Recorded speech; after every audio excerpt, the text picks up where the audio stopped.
This generation was told, in a sense, yeah, you can have it all, but you also have to have it all. There's all these expectations that we're having to live up to.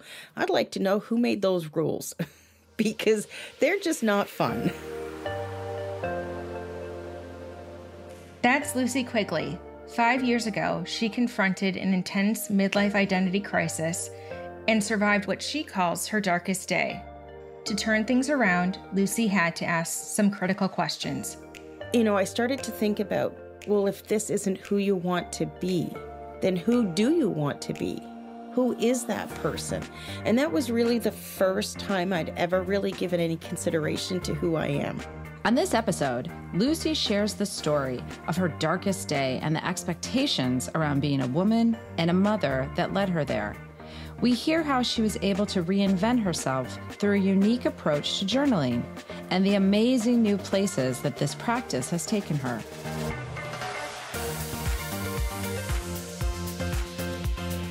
Welcome to The Breakout, a show about smashing through life's little boxes and forging your own path. I'm Dr. Carrie Ulrich. And I'm Kelly Gunther. Carrie and I are people and change experts and best friends. We've spent more than 25 years helping organizations navigate change and get the best out of their people. Come on, we know change is hard, but staying the same can even be harder. On The Breakout, we prove that you can escape expectations, and best of all, we show you how.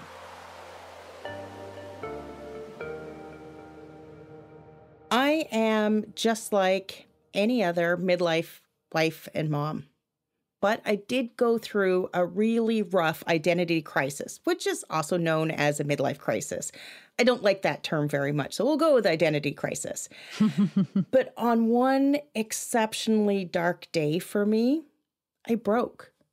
And it was in breaking that I was able to rediscover my true self. And I did that through journaling. What was life before this breaking period? What was life like? Well, there's two ways I can look at it. One is what I thought was going on at the time. We always have hindsight, it's 2020. But in the time, I was just living life like anybody else. I was taking care of my kids. I was a wife. I was working. Our oldest was getting ready for university. And that was the tipping point for me. That's when I really started to question who I was and what life was going to be like when my kids were gone. And for me, it was filled with a lot of fear, a lot of uncertainty, a lot of unknowing. And I felt completely alone. I didn't talk about this with anyone. I did the good old, bury it down deep inside and, keep soldiering on. You've got work to do. And it all caught up with me. And, I talk about my darkest day. And my darkest day was, whether it was for, a few moments in time, minutes, I don't know how long, but I contemplated ending everything because I was that lost and broken. But I also realized that it wouldn't solve anything. I'd be passing on a boatload of problems to my husband and my kids. And, essentially that's not what I wanted. But I did something that was unusual for me, I would say at the time. Unusual in the sense that I used to think this stuff was weird. Granola, woohoo, and that. and that's when I completely surrendered. I surrendered to the universe and I begged, just give me one thing that I can do right now to pull myself out of this tailspin. This dark moment. What was presenting as I was very happy with everything and with my life, and then when your son left is when it triggered? Or do you think there were things at play before that and this was just the moment that brought it all together when your son left for university? He'd already left. And, there's a whole sort of part of the story that involves us moving to a different city, moving back to where I was raised. At the time, my husband was still at our original home. I was living with one of our sons with my parents, and then our other son was at university. So, part of it was also having everyone scattered and realizing that everybody's life was just messed up because of some of the decisions I had made. That it wasn't any one thing. It was a compounding effect of everything. It just, I think we all realize that there's a point where we've taken all that we can take. Mm-hmm. And some of us have somebody we can reach out to. I didn't feel that I did. And, obviously that was part of the problem. Mm-hmm. But somehow I found the strength, and this is where, you sort of evolve into the woohoo, is that somebody came to me that day and gave me an answer. What was that universe telling you at that moment? When I asked this question, what came to me was very simple. I started to think about, well, if this isn't who you want to be, then who do you want to be? Who is that person? And that was really the first time I'd ever really given any consideration to who I am. Many midlife women today, we were raised in the 80s. We were raised being told that we could be the mothers, we could be the career woman, we could do all of this. Life was written for us. It was this list of things that we had to check off, and, magically you were going to be happy. And many of us did that only to get to, midlife and realize, well, wait a second. Mm-hmm. What about me and all of this? And that's not to discount who we are as wives and mothers. I love everything about my life, but I couldn't see it at the time. Mm-hmm. Because I had forgotten who I am. That's when Lucie instinctively picked up a pen and paper and began writing down some simple statements about herself. She also started to see how a lot of her choices had been shaped by cultural expectations. What are some of the other expectations were you confronting throughout all this? I'm going to take it back again to the 80s because, part of our culture in the 80s is who didn't love the evening sitcoms? Our life revolved around the TV guide and what was on and, what was going on this show. And, I look back to some shows like Growing Pains, Family Ties, and they portray these strong women who are career women who also somehow can get up and make breakfast with their hair done and their makeup and everything seems perfect. And then at the end of the day, they're making dinner and this all just seems normal. But then when we try and live it, that's not real life. That's not how it goes.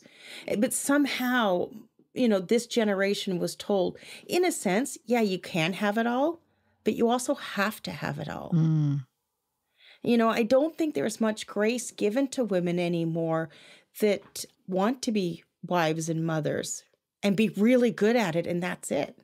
We're still facing, a lot of stereotypes when it comes to being in the workplace. And what does it mean to be a woman working, having a career? What does it mean to be, a woman with a career and a family? Mm-hmm. There's all these expectations that we're having to live up to. I'd like to know who made those rules because they're just not fun. Right. That's why Kelly and I want people to break out of these rules, Lucie. And, it's funny because it's not like I was ever one for following rules in the first place. Mm-hmm. I just wasn't that type of person. But somehow this just seemed like what everyone was doing. Mm-hmm. And I went along with it.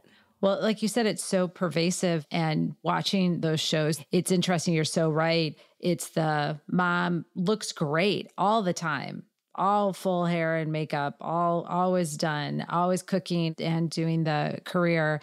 And something that you said, which we never saw in the sitcoms, was, well, what does she want? Or what is her goal in life? She's always a secondary character to the male in the sitcom.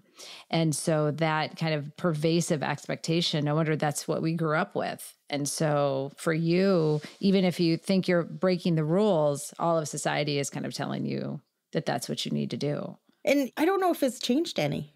I mean, we certainly, I feel as women, we're not able to say things like, I want to stay home and take care of children, and I'm not going to have a career, and that's okay. And then the opposite is I want a career and I don't want to have children. And so if you stray from that expectation of I want to have kids and have a career on either side, it's not quite accepted yet. There's an awful lot of judgment that gets put on women.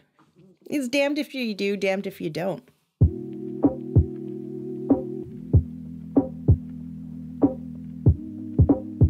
What stuck out, I think, the most is just the pervasiveness of the expectations for women to fall into that path of daughter, wife, mother. That is your existence. That is the path you need to be on. Mm-hmm. Just how freely women are judged in general. Like, I don't care what your life situation is, we'll just judge it flat out. If you deviate from that path, we will question you. We meaning society, TV, other women, men, your family. And that is a tough path to off-road and forge your own. Just how pervasive that message is and how difficult it is to break that. It's pretty incredible that something as simple as journaling helped her push through all that.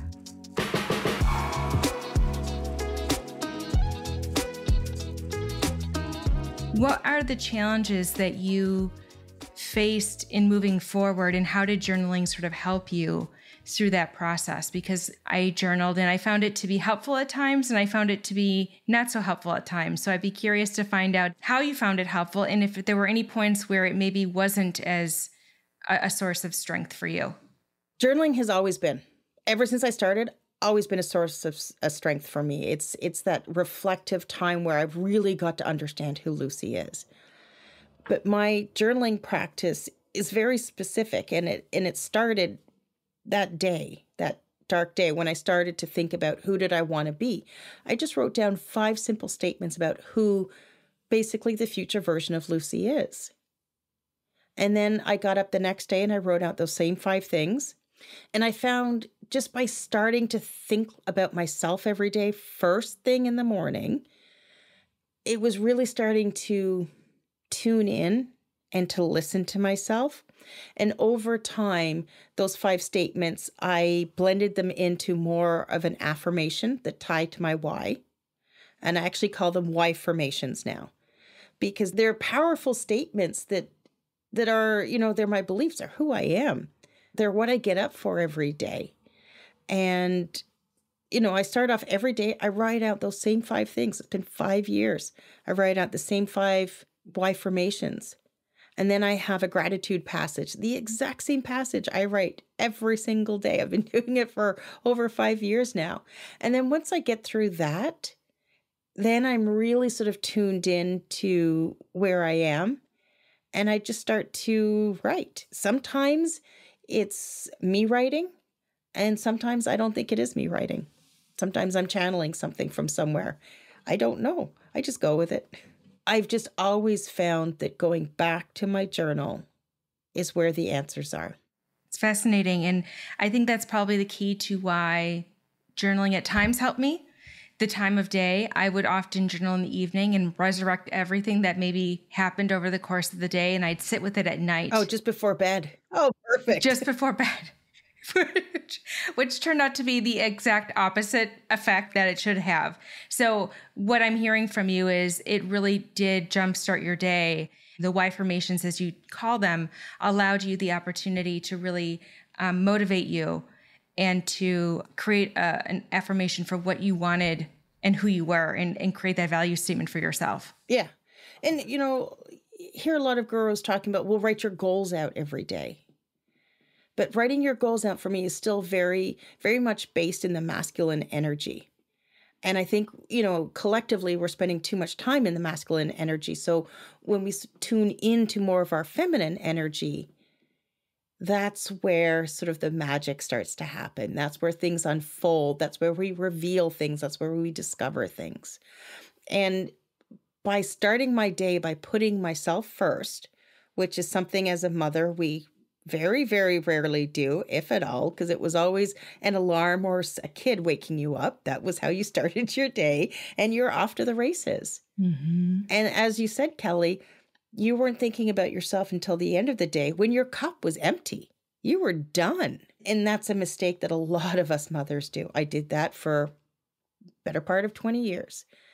But when you really make that shift to starting your day by putting yourself first, that changes. And by focusing on who you are and what it is that you want, that's where you really get into the good stuff.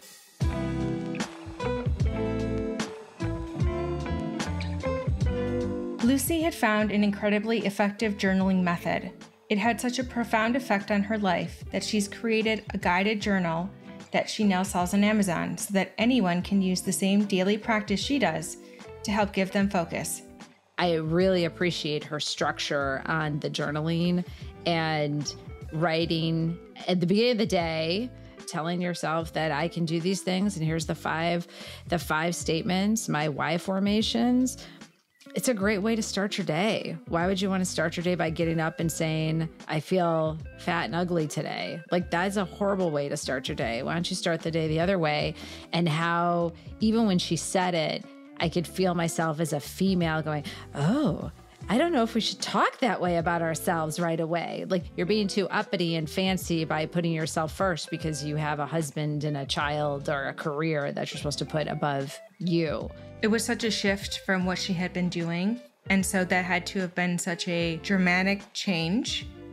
But it was one that was so important and meaningful for her, and that she has made it a mission to share this message really reinforces how committed she is to making sure that other women have a support system around them and that people don't feel alone. Since 2018, Lucie has been sharing her story and exploring midlife issues on her podcast, The Roller Coaster of Midlife. And it's reinforced just how important this conversation is.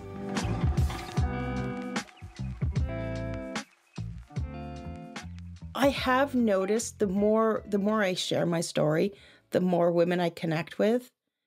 It's not a unique story. Sadly, it's not a unique story. Suicide in midlife women is on the rise. I think it's by the year 2025, we're going to have over 1 billion women in menopause. Yet we are only the third generation of women to experience menopause. So think about that, third generation. And that's because of the average life expectancy. Mm-hmm. So a lot of what we're going through is very unique to us. My grandmother would have been amongst the first generation to go through menopause. But that generation, post-war, they're just used to, and I'm British, so, this the saying is stiff upper lip, yes. Soldier on. You just get on with it. My mother's generation, they had the introduction of hormone therapy, but there was still the just get on with it attitude. And I really think now we're getting to the point where, for various reasons, women are starting to come together and say, well, wait a second here. I'm not dealing with something that needs to be cured or endured. I am a real person with real feelings. And I really need to pay attention to who I am and what I want for myself for the next part of my life. And you're seeing, Lucie, more women start to say that. What do you attribute it to, that more women are using their voice to say, this is what I want in this next part of my life? I think the power of technology is uniting women more and more. Podcasting, Facebook groups, all of these things are where these discussions are coming up and where women are starting to realize, no, I don't have to suffer alone. This isn't normal. There's things I can do. There's a way forward. I'm not broken. I'm not lost. And I think, was one good thing that women are good at. As mean as we can be to one another, we're also really, really good at building community. It's what women have done historically. And I think we're just finding a new way of doing that now, using technology and all the resources that we have available. And I think that's why we're starting to see it more, is because, the world is our stage now instead of, what was our own community, our own tribe. If we can keep building on that and sharing the stories, because I think you're not alone is such a theme in so many people's stories. You think you're alone. You think you're the only one who's going through this midlife crisis, or I'm a midlife mom. I'm the only one going through this. And so I'm so happy you're sharing your story, and other moms will hear you and know that they're not alone. So tell me where you are now and what you want to do next. What is the next step for Lucie? Oh, so all of this led me into podcasting. I'm getting close to my 300th episode. That'll be coming out in April. And what I'm working on next is I'm actually putting together everything that I've learned and everything that I've done for myself to bring myself from, the bottom of that dark pit to where I am now. I'm putting that all together and I'm sharing that with other midlife moms so that they can see that they're not stuck, they're not alone. They just need to find their own way. What I love about your story is the very kind of step-by-step process that you can really take people through, and that it does take some time and some thoughtful reflection too. It is uncomfortable. There's a quote that I read as I was preparing for our show today. And every time you take a step out of your comfort zone, there's a new comfort zone to get uncomfortable with. And I thought, oh my goodness, that's amazing. Well, and that's exactly where I am, because sure, I've got 300 episodes on my podcast, which is pretty damn good. Absolutely. But I'm still bumping up with things like imposter syndrome and limiting beliefs, because I have stepped into a new zone. And with that new zone comes a whole boatload of new fears. It doesn't change. Right. But by having the why formations, you build that confidence, you get more comfortable with who you are, the expectations that you have for yourself become more clear, and hopefully you become even more of an inspiration to yourself and to others as a result of that process. And I think that's, again, something that we have to remind ourselves to do, is just to take pause and go, wait a second. Look at what you've done. Mm-hmm. Look at it. And a lot of that comes through having these conversations and having it mirrored back to me from hosts like yourselves. Is it, when somebody else looks at you and goes, wait, you did what? And then you're like, okay, wait a second, that was maybe special. But I still have a tendency to downplay it. Oh, it's not that big of a deal. Well, no, actually, it was a pretty damn big deal, considering what the alternative could have been that day. Exactly. Considering that if you had decided that life really wasn't worth living, or there wasn't a reason to get out of bed, or whatever the decision, we may not be talking today, Lucie. And instead, your 300 podcasts you're celebrating in April, you're giving everyone the opportunity to hear your story and to decide for themselves how they want to maybe take a pause and create an affirmation for themselves and create a why formation that is inspirational and motivating and reverse course. So you're with someone, you have 1 minute, they're stuck, they want to break out.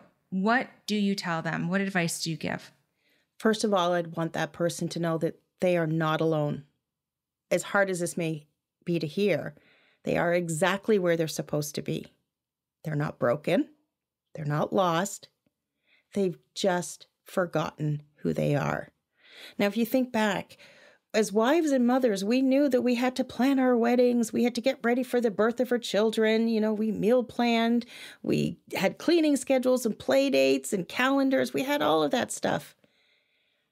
And now it's time to plan for us and what we want.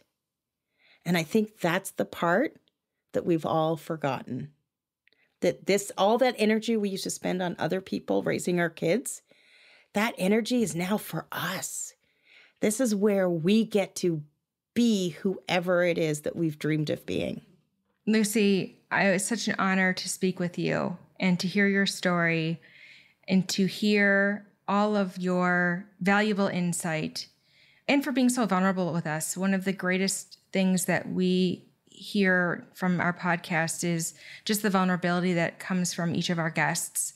And I was on the verge of tears as you were sharing around what you tell someone who wants to break out, that you're right where you need to be, because that's why we created the podcast. So my sincere thanks to you for being with us and for choosing to remain with us and to share your story. We're so grateful for you. Carrie and Kelly, thank you so much for the opportunity to share my story and to connect with any woman out there that is going through an identity crisis. I love it, Lucie. After what you said, I wanted to interrupt and say, hot damn, preach, exactly what people need to hear. And you're not selfish as a female if you put yourself first and think about yourself in the morning. Like, I really want females, yes. I know we all struggle with it, but you're not selfish by putting yourself first and thinking of yourself and then taking care of yourself. Then you can help others. So thank you, Lucie. We're so glad you're here and telling women it's okay and they're not alone. It's a beautiful message. Thank you. Thank you.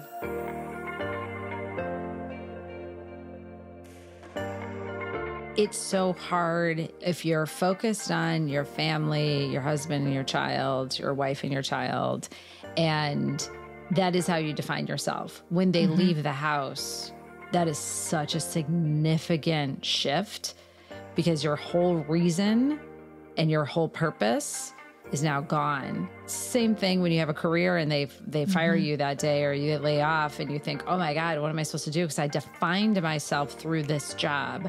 I defined myself through of my wife/husband, my spouse, and my children. I don't have that. And now who am I? And so I think her questions of who am I? And for me, it was what do I stand for? What's my purpose are so important, regardless of kids, spouse, anything. You need to have that grounding because life can be upended fairly quickly. And if you don't have that grounding, life is much more difficult. She's found an opportunity and a channel to communicate her message, very powerful message, and to tap into an audience that is incredibly influential in our world.